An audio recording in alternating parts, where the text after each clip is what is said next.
तर म्हणजे त्यांना आज इतका वेळ का लागतोय? म्हणजे ते जर गुन्हेगार असतील तर मग ते स्वतः सिलेंडर होत आहेत, मग पोलीस यंत्रणा काय करते इतक्या दिवस? आणि जर आरोपी आहेत त्यांना जर वेळ लागत असेल इतका पकडण्यासाठी, तर आम्ही न्यायाची अपेक्षा कधी करायची? आम्हाला न्याय कधी मिळणार? माझी एकच मागणी आहे की सीडीआर नुसार जे आरोपी, म्हणजे समजा नाव कोणाचे बी असतील किंवा कोणी असेल ज्यांनी माझ्या वडिलांची क्रूर हत्या केली आहे, ते सीडीआर नुसार आज जे 3 आरोपी फरार आहेत त्यांना पण लवकरात लवकर अटक झाली पाहिजे.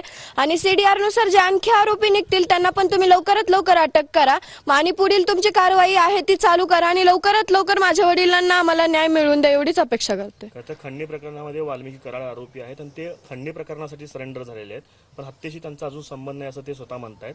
त्याबद्दल तुमचं काय म्हणणं आहे? आता आम्हाला तर एवढंच वाटतंय की ज्यांनी माझ्या वडिलांची हत्या केली त्यांना, म्हणजे माझ्या वडिलांना न्याय मिळण्यासाठी आमची एक मागणी आहे. आम्ही तर आमच्या वडिलांना आणू शकत नाहीये वापस, पण एक त्यांचं बलिदान हे न व्यर्थ जाता जे आरोपी आहेत त्यांनाही कठोरात कठोर शिक्षा झालीच पाहिजे असं आम्हाला वाटतं. पण जे काही यामध्ये आरोपी असतील, समजा आज ते शरण जातात किंवा ते सुद्धा म्हणले की मी आरोपी असेल तर माझ्यावर तुम्ही कारवाई करा, आमचं सगळ्यांचं एकच मत आहे की या माझ्या वडिलांच्या हत्येमध्ये जे कोणी असेल त्यांना कठोरात कठोर शिक्षाही झालीच पाहिजे. 3 आरोपी जे होते जे हत्या प्रकरणातले ते अजूनही फरार आहेत.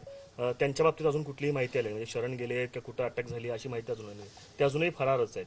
त्या आरोपींना अटक करण्यासंदर्भात काही मागणी करा. ते मुख्य आरोपी हा सुद्धा मुख्यच आहे आणि याला पाठ देणारा पण मुख्यच. पाठबळ देणारा जो आहे ना, पळून जायला इतके दिवस बाहेर ठेवायला, इतके दिवस तुम्ही बाहेर ठेवला होता, एका षडयंत्र करायचं ठेवला होता का? तुम्हाला एक गरीबाच्या लेकराचं घर उन्हात बांधून त्याचे लेकर बाळ उन्हात टाकून तुम्हाला खून पाचवायचा होता की काय म्हणून बाहेर ठेवता?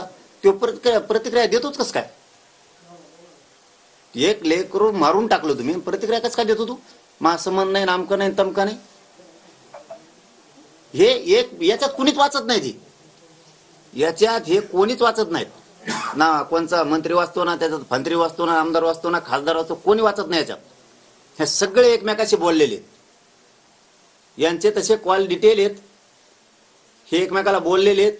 कारण एवढी मोठी घटना झाल्यावर यांनी त्यांच्या नेत्याचा आधार घेतलेलाच आहे आणि ज्यांनी केलंय त्यांनी पण याचा घेतलेला आहे, यांनी त्यांचा घेतलेला आहे. हे एकमेकाचा आधार घेतलेला आहे. ह्यो आणि राहिलेले आरोपी हे कधीच सुटता कामा नयेत. हे मुख्यमंत्र्याला जाहीरपणाने सांगतो, कधीच सुटता कामा नयेत. ही सगळी अंडर ट्रायल चालली पाहिजे, याच्यावर मोका पण लागला पाहिजे. कारण शब्द तुम्ही दिलेला मुख्यमंत्री साहेब, तुमच्या शब्दावरती हे कुटुंब आज जिवंत आहे. तुमच्या बळावर तुम्ही जर यांच्याशी मध्ये दगा फटकान बेमानी केली तर तुम्हाला मराठी राज्यभर रस्त्यावर दिसणार. तुम्हाला खाली मान घालून या राज्यात जगावं लागत, असं मुख्यमंत्र्यांनी पाऊल उचलू नये. आणि तुम्ही दिलेला जो शब्द आहे की कोणाला सोडणार नाही, त्या शब्दावरती मराठा समाज तुम्हाला मानतोय की तुम्ही तो इतका माणसाला धीर देणारा शब्द दिलेला आहे मराठा समाजाला आणि देशमुख कुटुंबाला की याच्यात मी कोणाला सोडणार नाही. यांचे कॉल डिटेल घेणार, जे जे येते ते सगळे मध्ये टाकणार, यांच्यावर मोका लावणार, यांना जेलमध्ये सडविणार. संतोष भाईचे जसे हालहाल झाले तसे यांचे हालहाल करणार. हे शब्द तुम्ही दिलेले हे जर खोटे ठरले तर मग मात्र सरकारचा अवघड मराठी आम्ही करणार, सोडणार नाही. याला सोडता कामा नाही. ते दुसरे लवकर झाला. आता याचे फोन तपासा सगळे, यांना ज्यांनी ज्यांनी सांभाळले तेच मध्ये टाका. काल पण ठेवत होते म्हणून तुम्ही हलक्यात मुख्यमंत्री साहेब हे मॅटर घेऊ नका.